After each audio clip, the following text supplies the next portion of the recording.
Resumo dos princípios envolvidos no pensamento preciso. Descobrimos que o corpo do homem não é singular, mas plural. Consiste de bilhões e mais bilhões de células individuais vivas, inteligentes, que exercem um trabalho muito definido e bem organizado de construção, desenvolvimento e manutenção do corpo humano. Descobrimos que essas células são dirigidas, em suas respectivas funções, pela ação subconsciente ou automática da mente, que a parte subconsciente da mente pode ser, em grande medida, controlada e dirigida pela parte consciente ou voluntária. Descobrimos que qualquer ideia ou pensamento mantido na mente pela repetição tende a direcionar o corpo físico para transformar tal pensamento ou ideia em seu equivalente material. Descobrimos que qualquer ordem, dada corretamente para a parte subconsciente da mente, pela autossugestão, será executada, a não ser que seja deixada de lado ou revogada por outra mais forte. Descobrimos que a mente subconsciente não questiona a fonte de onde recebe ordens, nem a solidez das ordens, mas trata de dirigir o sistema muscular do corpo para executar qualquer ordem que receba. Isso explica a necessidade de vigiar de perto o ambiente de onde recebemos sugestões e pela qual somos influenciados, sutil e silenciosamente, em ocasiões, e de maneira de que não tomamos conhecimento com a mente consciente. Descobrimos que todo o movimento do corpo humano é controlado pela parte consciente ou subconsciente da mente.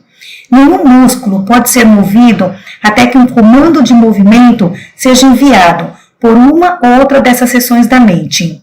Quando esse princípio é totalmente compreendido, entendemos também o poderoso efeito de qualquer ideia ou pensamento que criamos pela faculdade da imaginação e mantemos na mente consciente até a parte subconsciente ter tempo de assumir esse pensamento e começar o trabalho de transformá-lo em sua contraparte material. Quando entendemos o princípio pelo qual qualquer ideia é colocada primeiro na mente consciente e lá mantida até a parte subconsciente pegá-la e dela se apropriar, temos o conhecimento prático de funcionamento da lei de concentração, abordada na próxima lição, e poderia se acrescentar, temos também um pleno entendimento do motivo para a lei da concentração ser necessariamente parte dessa filosofia. Quando entendemos esse relacionamento operacional entre imaginação, mente consciente e mente subconsciente, podemos ver que o primeiro passo na realização de qualquer objetivo principal definido é criar uma imagem definida do que se deseja. Essa imagem é então colocada na mente consciente, pela concentração, e ali mantida, mediante fórmulas descritas na próxima lição, até o subconsciente pegá-la e traduzi-la na forma final e desejada. Com certeza esse princípio ficou bem claro. Foi afirmado e reafirmado vezes e mais vezes, não só com a finalidade de descrevê-lo, mas, mais importante, para gravar na mente do aluno o papel que desempenha em toda a realização humana. O valor de adotar uma meta principal.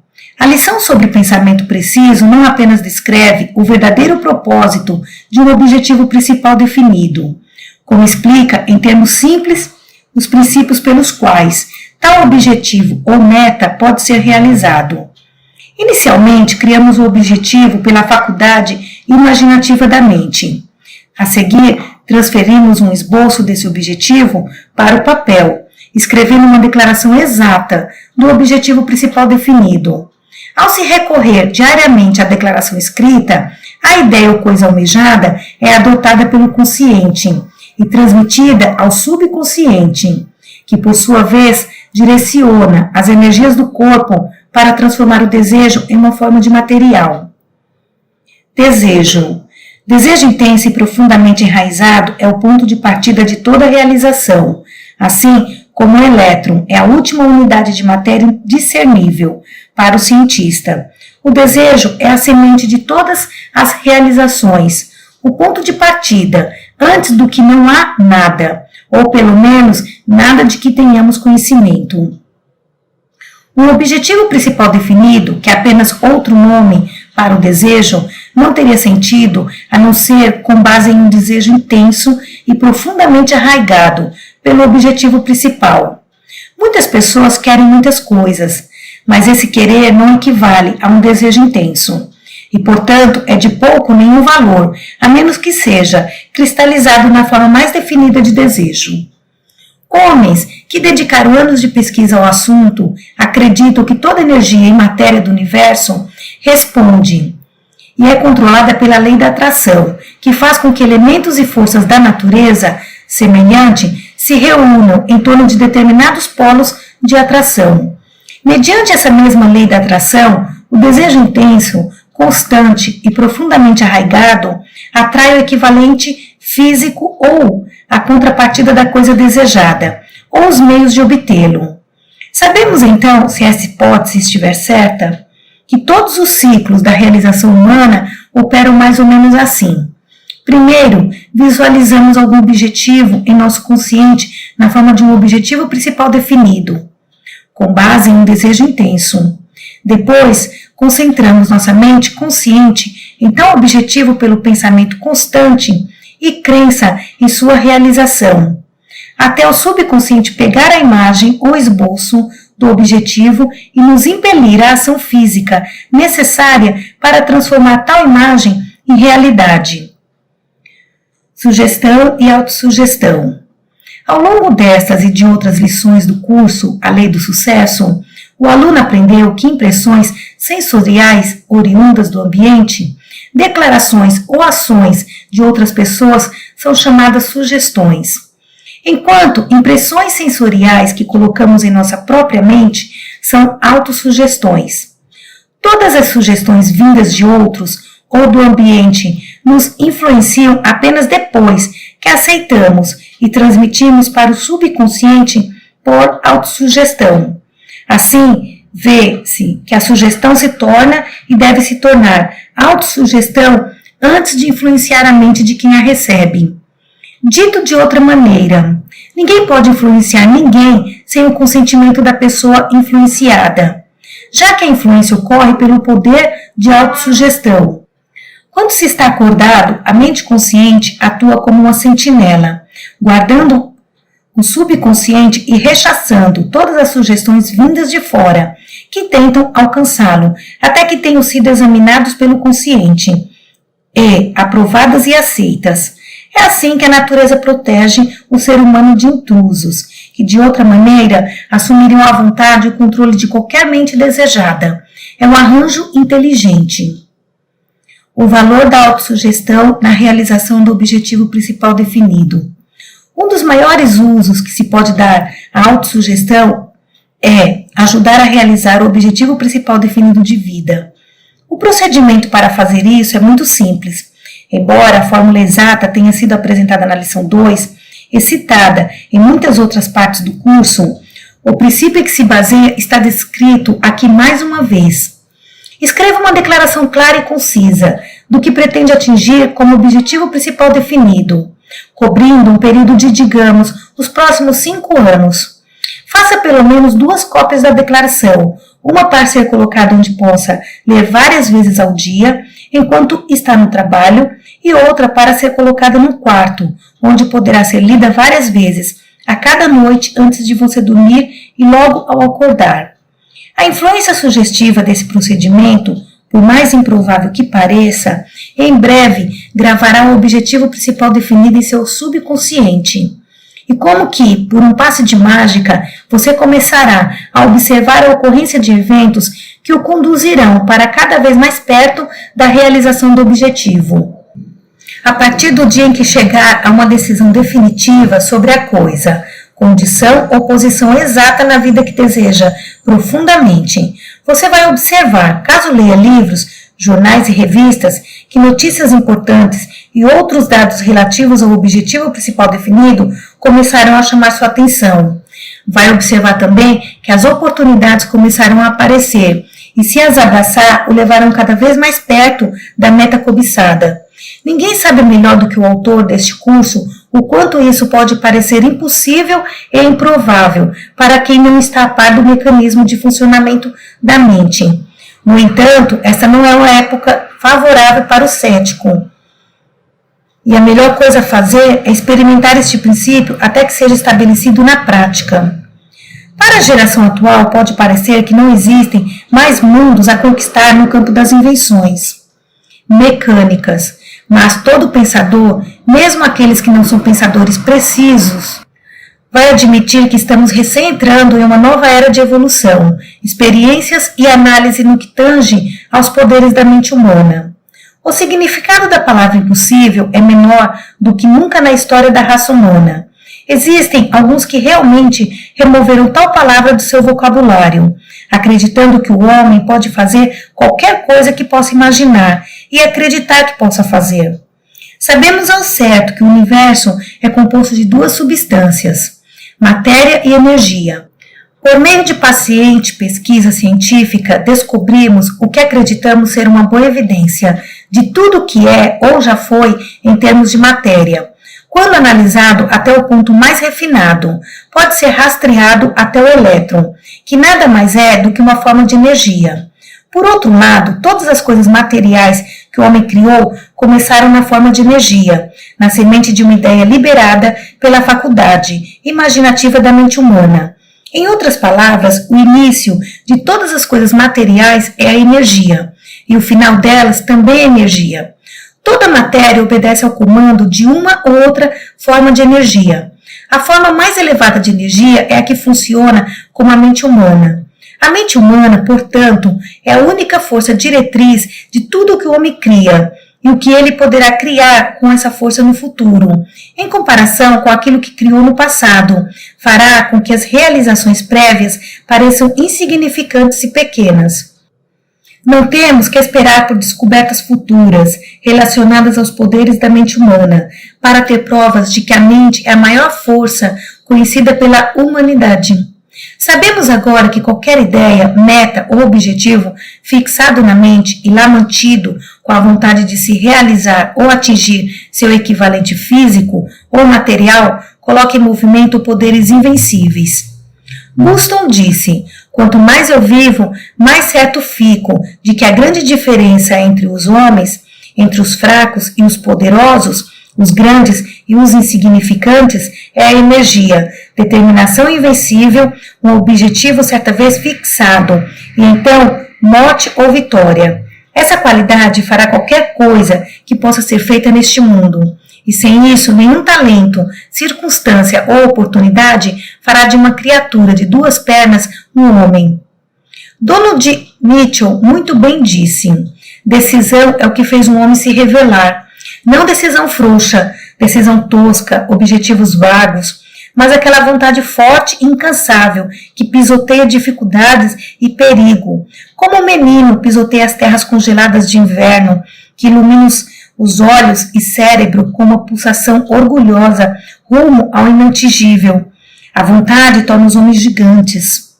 O grande de Israel disse: em longa meditação cheguei à convicção de que um ser humano com objetivo estabelecido deve realizá-lo e de que nada pode resistir a uma vontade que custará até mesmo a existência em sua realização. Sir John Simpson disse: um desejo apaixonado e uma vontade incansável podem executar impossibilidades, ou que assim pode parecer ao desinteressado, tímido e fraco. John Foster acrescenta seu testemunho dizendo: é maravilhoso como até mesmo os infortúnios da vida parecem curvar-se ao espírito que não se curva a eles e ceder a um desígnio que, à primeira vista, ameaçam frustrar. Quando um espírito firme e decidido é reconhecido, é curioso ver como o espaço ao redor do homem abre-se e dá terreno para a liberdade. Abraham Lincoln disse sobre o general Grant: a grandeza de Grant é sua fria persistência de propósito. Ele não se excita facilmente e tem a mordida de um bulldog. Quando crava os dentes em algo, nada consegue fazê-lo largar. Parece apropriado declarar aqui que, para ser transformado em realidade, um desejo intenso deve ser respaldado pela persistência até ser adotado pelo subconsciente. Não basta sentir profundamente o desejo de conquistar um objetivo principal definido por algumas horas ou alguns dias e depois esquecer de tudo. O desejo deve ser colocado na mente e ali mantido, com a persistência que não conhece derrota, até a mente automática ou subconsciente adotá-lo. Até isso acontecer, você deve ficar por trás do desejo e empurrá-lo diante, dali e dali em diante. O desejo ficará por trás de você e o empurrará para a conquista. A persistência pode ser comparada à gota d'água, que acaba por desgastar a pedra mais dura.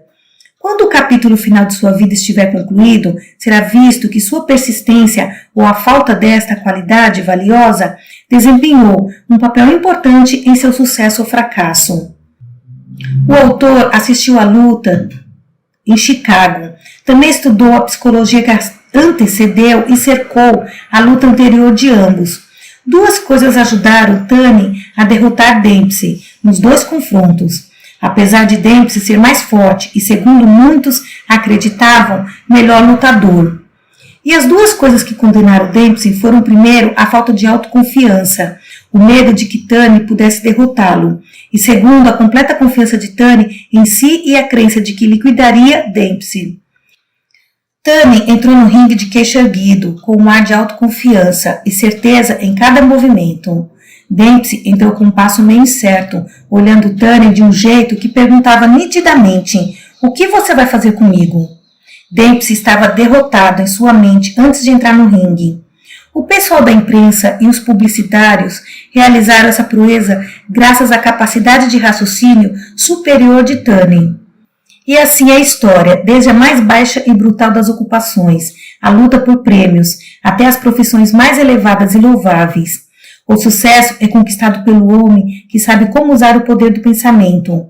Ao longo deste curso, muito sublinhou-se a importância do ambiente e dos hábitos de onde brotam os estímulos que colocam as engrenagens da mente humana em operação. Afortunada é a pessoa que descobriu como despertar ou estimular sua mente para que seus poderes funcionem de forma construtiva. Como pode ser feito quando colocados por trás de qualquer desejo intenso, profundamente enraizado. Pensamento preciso é o pensamento que faz uso inteligente de todos os poderes da mente humana e não cessa com o mero exame, classificação e organização de ideias. O pensamento preciso cria ideias e pode trazer essas ideias à sua forma mais rentável e construtiva. O aluno talvez fique melhor preparado para analisar os princípios descritos nessa lição, sem o sentimento de ceticismo e dúvida se tiver em mente que as conclusões e hipóteses aqui enumeradas não são apenas do autor. Tive o benefício da estreita cooperação de alguns dos principais investigadores no campo dos fenômenos mentais. E as conclusões aqui apresentadas provêm de muitas mentes diferentes, como afirmado ao longo de todo o curso. Na lição sobre concentração, você receberá instruções adicionais sobre a aplicação da autossugestão. Na verdade, durante todo o curso foi usado o princípio do desdobramento gradual, assemelhando-se ao máximo ao princípio da evolução. A primeira lição lançou as bases para a segunda preparou o caminho para a terceira, e assim por diante. Tentei construir este curso da mesma forma que a natureza constrói um homem, por uma série de passos que, um a um, levam o aluno um degrau acima, e para os mais perto do vértice da pirâmide, que o curso como um todo representa. O objetivo de fazer o curso dessa forma não pode ser descrito em palavras, mas se tornará óbvio e claro assim que você o tiver dominado, pois a mestria abrirá uma fonte de conhecimento que não pode ser transmitida de um homem para outro, sendo alcançável apenas pelo desenvolvimento da própria mente, de dentro para fora. Esse conhecimento não pode ser transmitido de uma pessoa para outra, pelo mesmo motivo que impossibilita a descrição de cores para um cego que nunca enxergou. O conhecimento sobre o qual escrevo tornou-se óbvio para mim somente depois de ter, diligente e fielmente, seguido as instruções que estabeleci neste curso. Portanto, falo por experiência própria quando digo que não há ilustrações, exemplos ou palavras que descrevam esse conhecimento de forma adequada. Ele só pode ser acessado de dentro. Com a vaga dica sobre a recompensa que aguarda todos que, com afinco e inteligência, procurarem a passagem secreta para o conhecimento a que me refiro. Vamos agora discutir a fase do pensamento preciso, que o levará tão alto quanto você possa ir, mediante a descoberta e utilização da passagem secreta a que aludi. Pensamentos são coisas. Muita gente acredita que cada pensamento completo dá início a uma vibração sem fim, com a qual aquele que o libera terá de lidar posteriormente, que o próprio homem é o reflexo físico do pensamento, colocado em movimento pela inteligência infinita. E o Verbo se fez carne e habitou entre nós, e vimos sua glória como a glória do unigênito, do Pai, cheio de graça e de verdade. A única esperança oferecida à humanidade em toda a Bíblia é uma recompensa que só pode ser obtida pelo pensamento construtivo. Esta é uma declaração surpreendente, mas mesmo que seja um estudante e intérprete elementar da Bíblia, você entende que é verdade. Se tem um ponto em que a Bíblia é mais clara do que em todos os outros, é sobre o pensamento ser o início de todas as coisas de natureza material. No começo de cada lição deste curso, você observa o lema: você pode fazer-se acreditar que pode. Esta frase baseia-se em uma grande verdade que é praticamente a principal premissa de todo o ensino da Bíblia. Observe a ênfase colocada na palavra acreditar. Volte a essa palavra. Por trás da palavra acreditar reside o poder com que você pode vitalizar e dar vida às sugestões que transmite ao subconsciente por autossugestão, com auxílio do mastermind. Não deixe esse ponto passar em branco. Você não pode se permitir perdê-lo, pois é o começo, meio e fim de todo o poder que você terá um dia. Todo pensamento é criativo. Entretanto, nem todo pensamento é construtivo ou positivo. Se você tem pensamentos de miséria e pobreza e não vê jeito de evitar essas condições, seus pensamentos vão criar essas condições e amaldiçoá-lo com elas. Mas inverta a ordem e tenha pensamentos de natureza positiva e esperançosa, e os pensamentos criarão tais condições. O pensamento magnetiza toda a sua personalidade e atrai para você as coisas físicas e externas que se harmonizam com a natureza deles. Isso foi deixado claro em praticamente todas as lições anteriores. No entanto, é repetido aqui e será repetido muitas vezes mais nas próximas lições. A razão da repetição constante é que quase todos os novatos no estudo do funcionamento da mente negligenciam a importância dessa verdade fundamental e eterna. Quando planta um objetivo principal definido no subconsciente, você deve fertilizá-lo com a plena crença de que a inteligência infinita vai entrar em ação e amadurecer esse objetivo, em realidade exatamente de acordo com o desejado. Qualquer coisa a quem de tal crença trará decepção. Quando sugere ao subconsciente um objetivo principal definido que incorpora algum desejo definido, você deve acompanhá-lo de tamanha fé e crença na realização que consiga realmente ver-se de posse do objetivo. Comporte-se exatamente como faria se já estivesse de posse do objetivo definido, a partir do momento em que o sugerir para o subconsciente. Não questione, não se indague se a autossugestão irá funcionar. Não duvide, mas acredite. Esse ponto com certeza foi suficientemente enfatizado para sua importância ficar gravada em sua mente. A crença positiva na realização do objetivo definido é o germe com que você fertiliza o ovo do pensamento. E se deixar de fornecer a fertilização, pode esperar a realização do objetivo principal definido, tanto quanto pode esperar que um ovo de galinha não fertilizado produza um frango. Nunca dá para saber o que um pensamento trará em termos de ódio ou amor, pois pensamentos são coisas e suas asas etéreas são mais velozes que um pombo-correio. Eles seguem a lei do universo. Cada pensamento cria sua espécie e se espalha por tudo para trazer de volta a você o que quer que tenha saído de sua mente.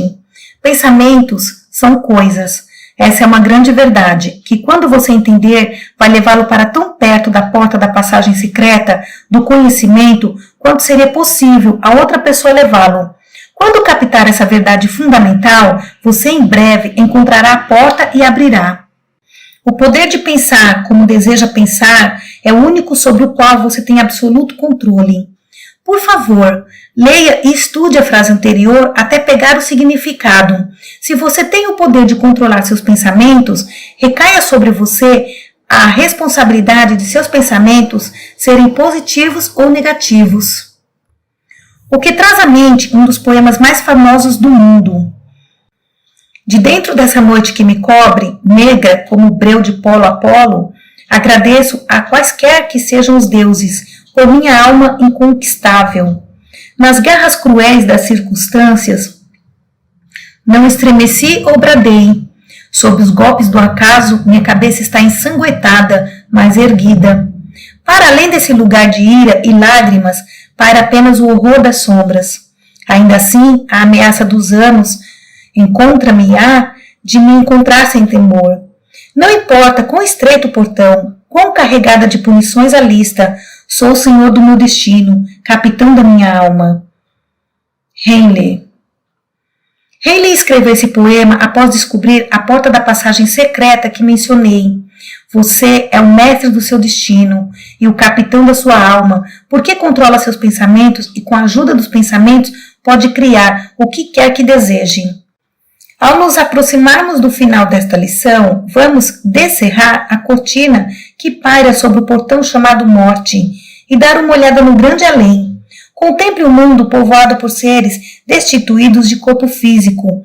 Olhe atentamente e seja com alegria ou aflição, observe que olha para o mundo povoado de seres de sua própria criação, que correspondem exatamente à natureza dos pensamentos manifestados antes da morte.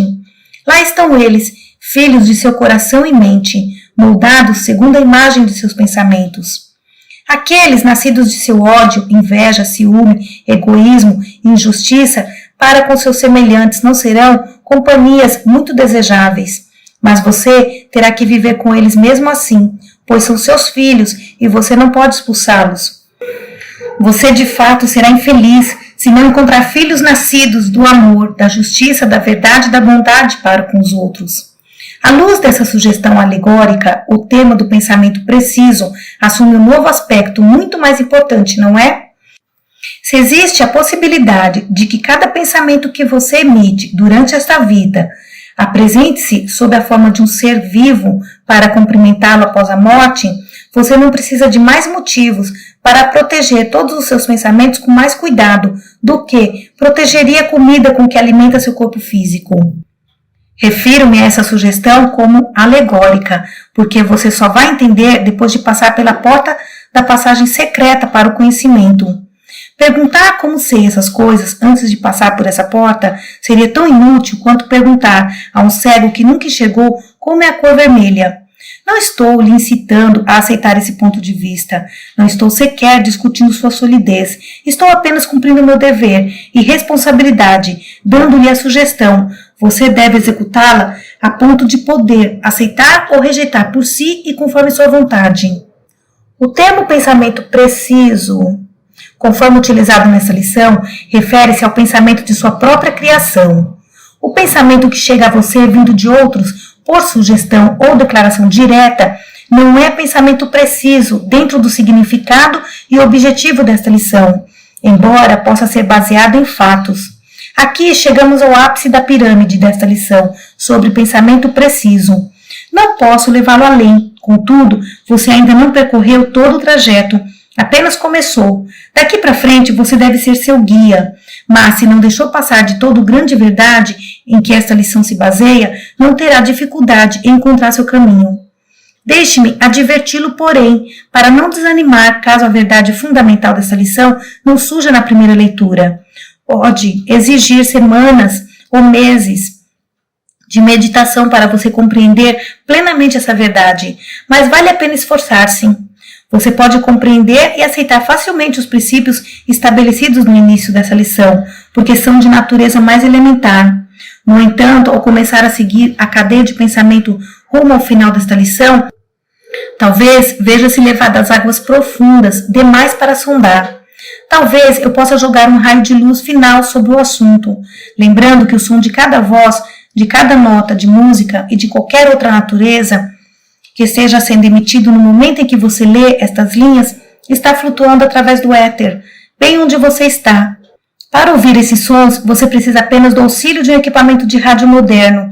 Sem esse equipamento para complementar seu sentido de audição, você não consegue ouvir tais sons. Caso essa mesma afirmação fosse feita alguns anos atrás, a pessoa que a fizesse seria considerada insana ou tola. Mas agora você aceita sem questionar, porque sabe que é uma verdade. O pensamento é uma forma de energia mais elevada e mais perfeitamente organizada do que o mero som.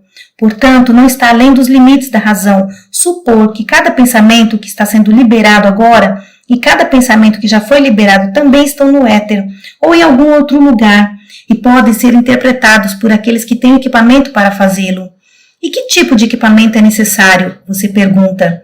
Isso será respondido quando você passar pela porta que leva a passagem secreta para o conhecimento. Não pode ser respondido antes. A passagem só pode ser alcançada por seus pensamentos. Esse é o motivo pelo qual todos os grandes filósofos do passado advertiram o homem a conhecer a si mesmo.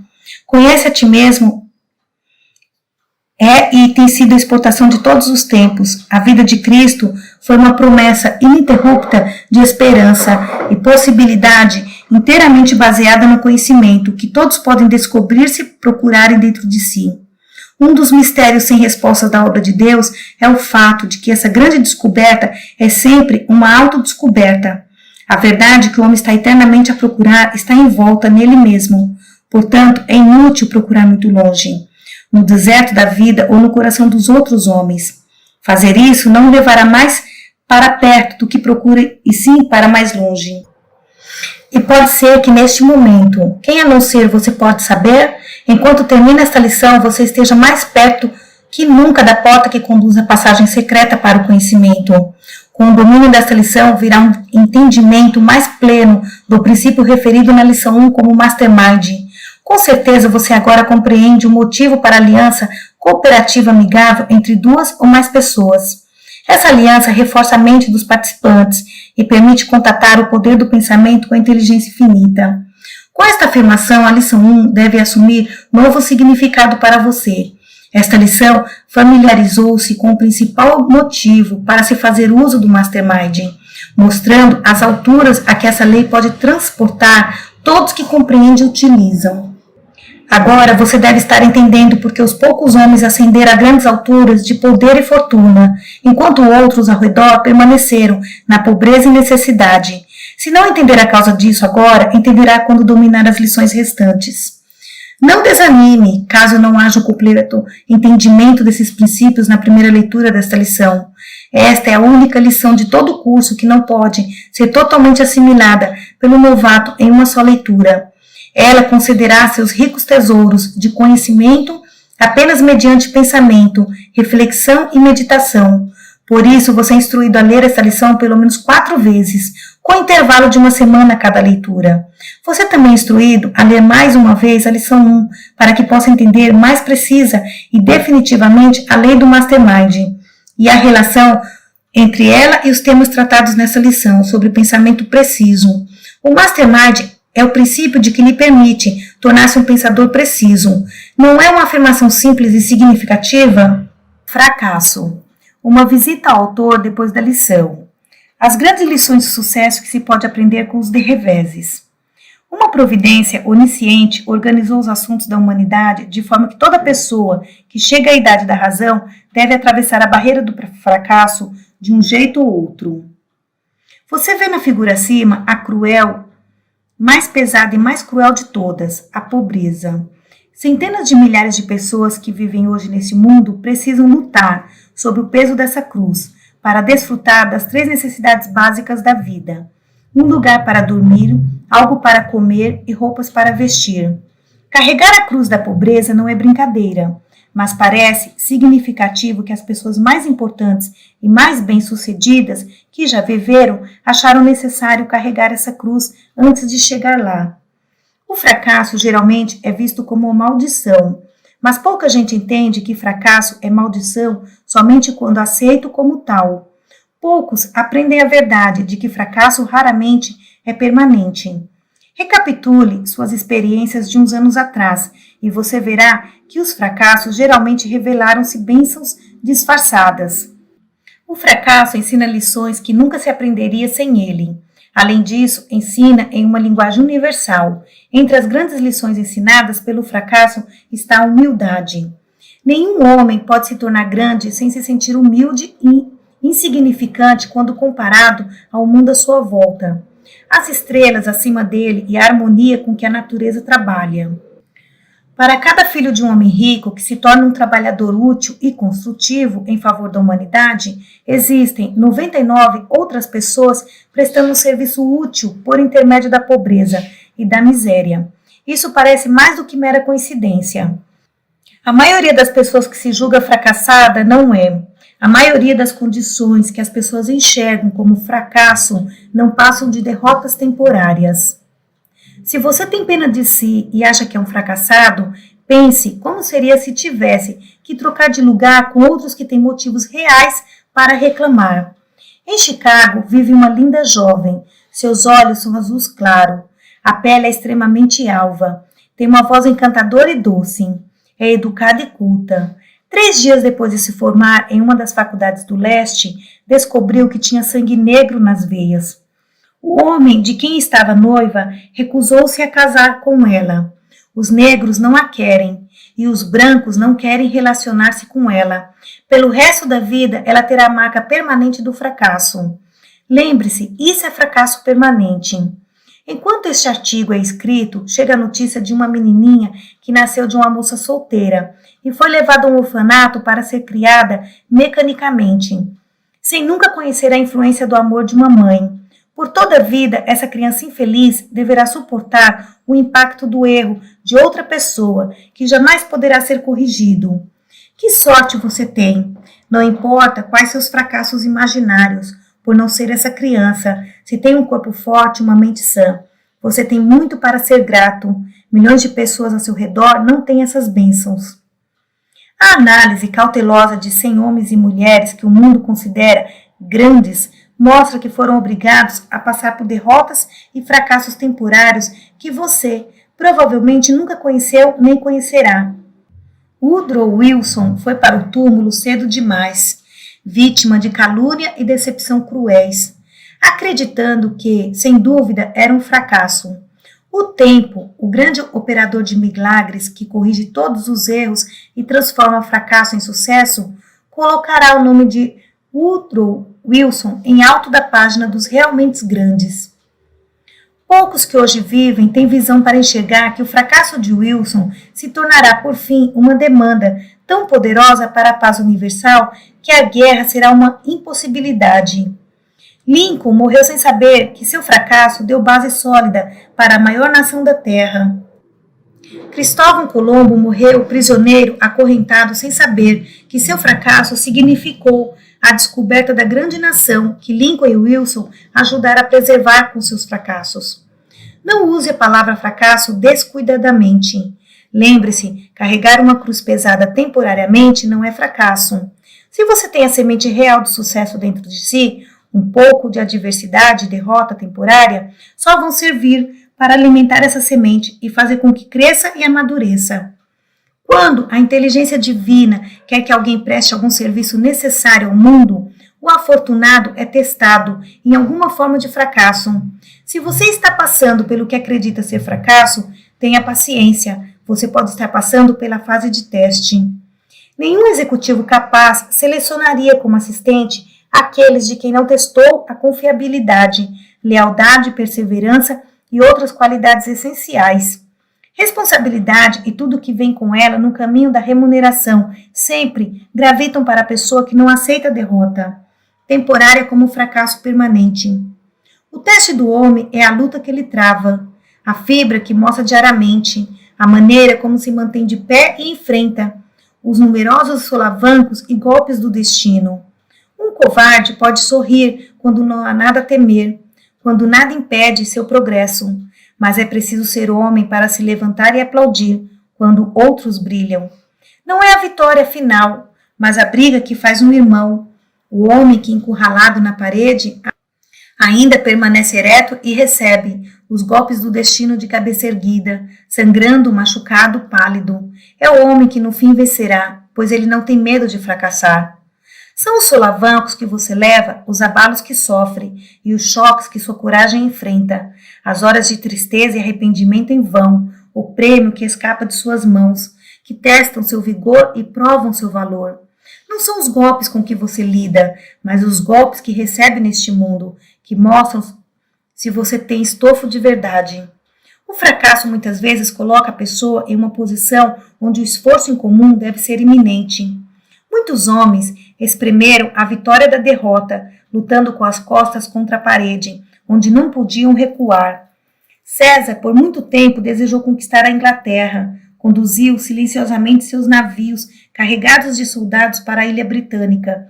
Descarregou as tropas e suprimentos. Em seguida, deu ordem para queimarem todos os navios. Conclamando seus soldados, ele disse: agora é vencer ou parecer, não temos escolha. Eles venceram. Os homens geralmente vencem quando se decidem fazê-lo. Queime as pontes atrás de você e observe o quanto trabalha bem quando sabe que não pode recuar. Um condutor de bonde tirou uma licença no trabalho enquanto tentava uma posição em uma grande empresa mercantil. Se não conseguir garantir minha nova posição, comentou com um amigo, sempre posso voltar para o antigo emprego. No final do mês, ele estava de volta, completamente curado de toda a ambição de fazer qualquer coisa a não ser trabalhar no bonde. Caso tivesse se demitido em vez de pedir uma licença, talvez pudesse ter se dado bem no novo trabalho. O movimento do Clube dos 13, que está se espalhando por todo o país, nasceu como resultado de uma decepção chocante experimentada por seu fundador. O choque foi suficiente para abrir sua mente para uma visão mais ampla e abrangente das necessidades da época. E essa descoberta levou à criação de uma das mais destacadas influências dessa geração. As leis do sucesso que embasam este curso são fruto de 20 anos de dificuldades, pobreza e fracasso raramente enfrentados por uma pessoa em toda a vida. Com certeza, aqueles de vocês que seguiram essa série de lições desde o início devem ter lido entre as linhas e por trás delas uma história de luta que significou autodisciplina e autodescoberta, que jamais seriam conhecidas sem essa dificuldade. Estude a estrada da vida na figura, no início desse trecho, e observe que todos que viajam por ela carregam uma cruz. Lembre-se, enquanto faz um inventário de seus fardos, que os presentes mais ricos da natureza vão para aqueles que encaram o fracasso sem vacilar ou se lamentar. Os caminhos da natureza não são fáceis de entender. Se fossem, ninguém poderia ter testado para grandes responsabilidades por meio do fracasso. Quando a natureza quer fazer um homem e sacudir um homem e acordar um homem, quando a natureza quer fazer um homem para os feitos do futuro, quando ela tenta com toda a habilidade e anseia com toda a alma criá-lo grande inteiro, com que destreza o prepara, como incita e nunca o poupa, como estimula e aflige, e na pobreza o gera, com que frequência decepciona, com que frequência seleciona, com que sabedoria o ocultará, sem ligar para o que aconteça com ele, embora o gênio dele soluce com desprezo, e seu orgulho não possa esquecer.